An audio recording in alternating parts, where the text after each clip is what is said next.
toujours sur les divers de l'actualité un transfert bi nga xamantene jot nañ ko officialisé muy concerné Jonathan David nek tamit international canadien le LOSC qui officialise l'arrivée de Olivier Giroud en provenance de Los Angeles la Juventus qui signe Jonathan David comme agent libre donc sans que Fabrizio Romano déjà mi ngi doon évoqué les pourparlers c'est désormais officiel l'accord a été conclu Jonathan David devient un joueur de la Juventus de Turin. Oui, un joueur de la Juventus de Turin, le joueur de 25 ans. Bien entendu, déjà, Lille, à un moment donné, Barça intéressé aussi attaquant lillois. C'était ça depuis l'année dernière. Hein.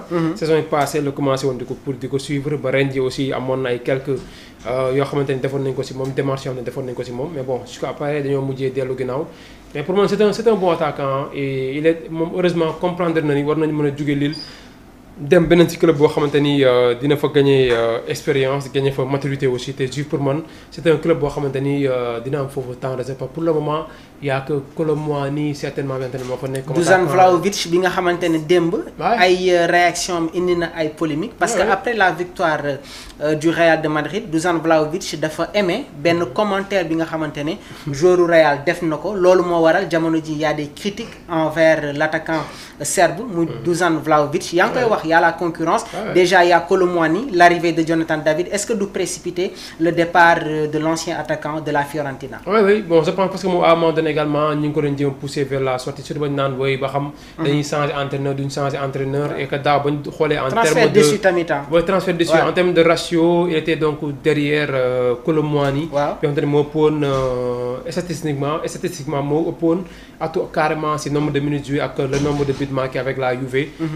Les gars, pourquoi pas l'entraîneur Tidor continue encore de gom. Mais pour moi, Jonathan David bi di ñëw nii pour man place Colomwani boo matul nar na ko perte aussi. Parce que le gars est plus décisif. Hein. Il est décisif carrément. Très bien. Jonathan. Alors, on va répondre aux questions yi nga xamantene suñu mbokk internautes yi ñi ngi koy poser mais ba tay transfert yi ñu leen wara jox des na ki nga xamantene maa ngi koy wax sank mom moy Modou Fall mom mi ngi demander le transfert de Brian Mbeumo nek attaquant ci équipe bi nga xamantene mom moy Brentford momi tamit évoqué nañ ko feulé nga xamantene mom moy ci Manchester United donc d'après les dernières informations de Fabrizio Romano les négociations sont en cours il y a les pourparlers le dossier avance bien et d'après toujours hein, ces publications et ñun tamit bi ñu démé dans l'exploitation dans la recherche du yag touti il va s'engager en faveur des Red Devils. En faveur des Red Devils, l'attaquant camerounais Momo bien déjà commencé à mine le championnat anglais. Donc pour moi ce sera en tout cas un atout majeur pour l'équipe des Red Devils. Bien jusqu'à présent Manchester doit se renforcer. Le véritable numéro 9 boo xamanteni dina arranger carrément l'équipe parce que Oli Watkins aussi Watkins aussi fekk na ñoo tamit dina nek ben atout tamit bu baax ci ñom puisque da boy xol Zirkzee Osberg ñom ñaar déjà amuñu won carrément satisfaction Oilun oui amuñu carrément satisfaction ci côté Amori l'entraîneur pour moi bon changement côté attaquant de pointe parce que jusqu'à présent ñu amuñu déception toujours lañu am mais tamit ils se sont renforcés avec Mateus Cunha en provenance de Wolverhampton mais qui n'est pas numéro 9 mais Mateus Cunha sax mom du numéro 9 du numéro 9 c'est un meneur c'est un meneur bo xamantene bon certainement ñomit bu fekkee ne ñëw na à côté de Bruno Fernandes peut-être dina apporter benen souffle te ko aussi dina tamit permettre également Fernandes mu mëna tamit pourquoi pas reculer touti bàyyi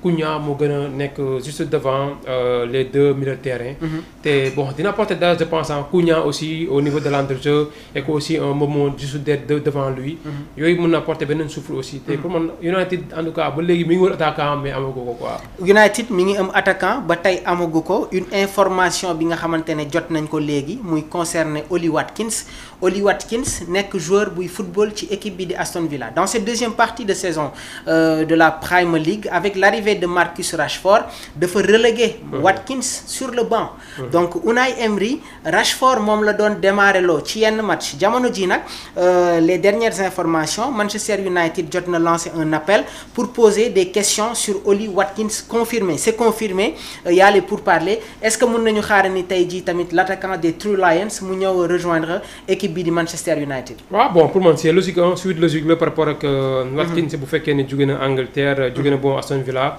jéem a rejoindre club bi la kon di Manchester United parce que souvent. comme ça bu championnat bi jeexee da nga koy dégg parfois ñu ne la Arsenal mooy positionné wu yenn saa nga dégg ñu ne la United mooy positionné wu. pour jéem ko attirer wala parfois tamit ñu ne la Tottenham mais cette fois-ci c'est United. qui s'intéresse vraiment donc aux joueurs d'Aston Villa bi tamit déjà booy xool depuis 2020 kon mi ngi foofu parce que Brentford la nekkoon jóge Brentford dem Aston Villa. Aston Villa déjà il a joué 222 matchs pour 87 buts marqués. bon déjà en termes de ratio moo xaw a devancé tuuti Momo bi nga xam ne il a marqué en 241 matchs 70 buts avec Brentford. donc en termes de ratio da ngay xam ni Watkins xaw na gën a avancé tuuti le joueur camerounais. mais bon pour moi ñoom ñaar ñëpp bu fekkee ne ñëw nañ mën na tamit apporter dara mais tamit à défaut également ñu jëm ci am kenn surtout également Watkins bi nga xam te ne bon c'est un très bon joueur te mën na apporter tamit de la fraîcheur. am na solo alors on va être en contact aussi avec suñu mbokk internautes yi nga xamante ne ils sont très actifs dans les commentaires les échos de la tanière comme ni ma leen ko waxee ci chaque émission dinañu waxtaan sur les informations yi nga xamante ne day concerner l'équipe nationale du Sénégal tey dinañu ñëw sur l'équation du milieu casse-tête pour Pape Bouna Thiaw le coach de l'équipe nationale du Sénégal il y a des choix à faire ki nga xamante ne moom mooy Amadou Aw moom mi ngi laajte ndax Assane Diao dina bokk ci jongante yi nga xamante ne Sénégal war na ko football comptant pour les éliminatoires de la Coupe du Monde 2026 déjà am na benn opération bi nga xamante ne defoon na ko avec succès indisponibilité bi 2 mois la woon Assane Diao dina mën a bokk ci match yi nga xamante ne suñu gaynde yi war nañ ko football ak équipe bi du Soudan ak la RDC Congo dinañ si gën a yaatal suñu ñëwee sur les échos de la tanière on va toujours rester avec notre actualité muy concerner le mercato Marcus Rashford pourrait très bien rebondir attention am na ay rebondissements dans le dossier Marcus Rashford le joueur moom pare na pour dem rejoindre équipe bii di FC Barcelone donc dans la deuxième partie de la saison Manchester daf ko abaloon équipe bi nga xamante ne moom mooy Aston Villa sous forme de prêt bi jeex na il retourne à Old Trafford le directeur sportif du FC Barcelone muy Deco moom itamit il est sous le charme de Marcus Rashford parce que déjà c'est un joueur polyvalent il est capable d'évoluer comme excentré waaye tamit comme numéro 9 mais il y a des dernières am na yeneen information yu wàcc aujourd'hui il y a une porte de sortie en or qui s'offre à Marcus Rashford donc comme le placard le Daily Star le Bayern Munich ñoom pare nañu pour offrir une échappatoire à l'attaquant anglais de retour à Old Trafford après un prêt à Aston Villa jamono ji nag au Bayern Munich Marcus Rashford pourrait retrouver son compatriote Harry Kane comme le rappelle le Daily Mirror donc bien que l'anglais rêve du FC Barcelone cette option pourrait le séduire donc information bi tamit a été relayée par The Sun mais a été révélée par Bild moom moo joxe bile information par la suite nag si la The Sun ak le Daily Star jël bile information donc si Rashford veut rejoindre le Bayern Munich il faut que mu def nag ay sacrifices sur le plan salarial parce que déjà moom mi ngi percevoir lu toll ci 350 000 € par semaine Manchester United ñoom ñi ngi réclamer 45 millions d'euros pour le joueur donc le club bavarois est séduit par la polyvalence du joueur qui peut jouer en attaque et sur les ailes déjà il y a 2 années si ginnaaw l'ancien directeur sportif du Bayern Munich muy Salihamidzic moom itamit il était tombé sous le charme de Marcus Rashford alors il y a eu des problèmes sur tamit l'attaquant des Three Lions waaye nag jamono ji retrouvé waat na du temps de jeu ak équipe bi di Aston Villa le FC Barcelone est prêt mais jamono ji Barça dañuy dem recruter ki nga xamante ne moom mooy Nico Williams le dossier est chaud dinañ leen jox les dernières informations Marcus Rashford évoqué fële nga xamante ne moom mooy FC Barcelone dossier bi jël na beneen tournure le Bayern Munich pare nañu pour dem jëli ko fële ca Manchester United. waaw bon déjà pour man concurrence ba pare tam day gën a pousser Barça bu fekkee carrément intéressé wu nañ ñu jéem a négocier le transfert. même bu fekkee ni United du ko bëgg a jaay. Barça moom parewul pour jënd ko donc prêt la bëgg. prêt avec même bu fekkee ni prêt avec option lay doon. pour l'attaquant anglais de 27 ans. parce que tamit booy xool ren ji avec Aston Villa sur 17 matchs il a marqué que 4 buts. peut-être insuffisant donc pour un attaquant boo xam te ni mel nga ni benn Rashford boo xam te ni dañuy xaar carrément nga am benn ratio bu gën a baax comme ay 4 buts sur 17 matchs yoo xam te ni joué nga ko. te carrément moom it l'entraîneur moom bëggul mu ñëwaat. United parce que nee na compté wul déjà si moom. compté wul ci moom waaw compté wul si moom quoi bokk si attaquant yoo xam ne da leen teg si marché pour gars yi jëm leen soit ñu jaay leen. wala ñu abale leen bon peut-être moom son cas dafa xaw a niroog tuuti kaawu Ansu Fati. ay jeunes talent la ñoo xam te ne au début ñëpp leen gëmoon mais dañoo dem ba si biir am ay jafe-jafe. surtout Rashford c'est ça surtout Rashford. xam nga am na gabarit bi am na taille bi. am na polyvalence bi plus de 1m85. plus de 1m85 technique c'est ça. mais Rashford à un moment donné doit comprendre carrément lan moo nekk le véritable problème quoi avec le joueur anglais. mais bon peut-être tamit c'est une mauvaise passe laa yaakaar quoi. te pour kaw si tam mu gën a miser si Barça. jàpp nañu avec le transfert le travail de Hansi Flick. surtout ni mu transformé Rafinha bi nga xamante ne l'autre saison rek demoon na ba nit ñi pousser ko vers la sortie. mais gis nga daaw nu mu ko transformé. ñoo def une saison exceptionnelle. ñu gisaat beneen Rafinha. doon meilleur joueur de FC Barcelone daaw booy xool. juste devant Yamal. malgré la saison de Yamal daaw lu Rafinha def nombre de buts décisifs yu marqué pour Barça. déjà moo nekkoon meilleur catalan. donc y a un travail boo xamante ne jot nañu ko def te moom certainement loolu gën na ko pousser. à ce que mu bëgg a dem Barça bi nga xamante ne gëm na ni ba fa demee dina mën a am benn explosivité bi te pourquoi pas tam dina retrouver niveau carrément bi nga xamante ni moom la bëgg a nekk. on va rester toujours sur les informations yi nga xamante ne dafay concerner le club Blaugrana. Il y a un dossier qui est chaud. muy Lamine Yamal donc le dossier en Espagne le dossier Nico Williams n'en finit plus de faire parler comme expliqué hier le camp Nico Williams ñoom jot nañu demander à inclure une clause stipulant que le club s'engage à inscrire en Liga en cas de refus à le laisser partir gratuitement information bi nga xamante ne dafay concerner toujours Lamine Yamal donc le FC Barcelone ñoom jotuñu aimer la demande de Nico malgré un accord verbal pour un futur contrat de 6 ans le FC Barcelone ñoom jotuñu apprécier les garanties réclamées par l'ailier de l'Atlético Bilbao Nico Williams pour son inscription alors que les discussions sont au point mort les Blaugrana mettent la pression sur le jeune talent Nico Williams bëggul li daloon Dani Olmo ak Pau Victor dal ko li mu bëgg mooy su ñëwee FC Barcelone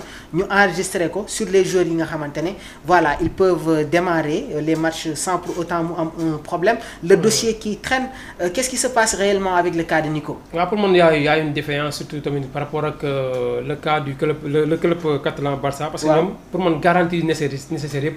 ñoom ñoo ko def surtout que un joueur boo xamante ne moo njëkk def les démarches ne fii la bëgg a jouer. ak malgré sacrifice yu mu def yëpp tey jii ay supporters am mere ko.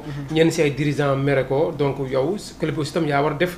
tout ce qu'il faut en tout cas pour jéem ko attirer le plus rapidement possible pour mu changer environnement ñëw dugg Catalogne bu ko defee mën a am benn stabilité carrément c'était également le cas de Garcia mooy le gardien d'Espagnol Barcelone ni au moins ba ñu koy njëkk démarché moom it noonu la ko waa Espagnol mere woon mais très rapidement gars yi def nañ les démarches ba mu ñëw signé na pour ba 2031 donc ba ñu présenté ko léegi carrément joueur Barcelone la te da ngay mujjee dépassé fi nga nekkoon ñëw concentré carrément mais tey Nico situation bi bu nekk du ko arranger aussi du ko arranger ses proches aussi surtout sa famille ndax dañuy jàpp ni bu fekkee affaire bi capoté wu na demu fa la moo nar a nekkaat son retour donc au sein de Bilbao tamit beneen problème lay nekkaat est-ce que dina fa nekkaat est-ce que dina fa toogaat psychologiquement mën na ko affecté moo tax pour man Barça moo def les démarches nécessaires même fekkee ne jar na mu libérer ay joueurs mu libérer leen pour am benn masse salariale ba muy mën a dégraisser boo xam ne dina ko mën a économiser beneen bi mooy dina mën a tamit permettre mu gagner xaalis ci transfert yooyu dem dugal ko fay carrément pour sécuriser le joueur déjà les derniers infos mooy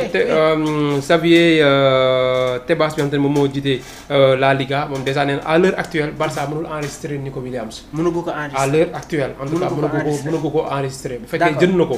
mënu ko enregistrer donc ça montre que ni y a un problème. problème mooy Barça léegi moo war a xam fan la situé wu bu fekkee jar na mu def transfert jaay ay joueurs.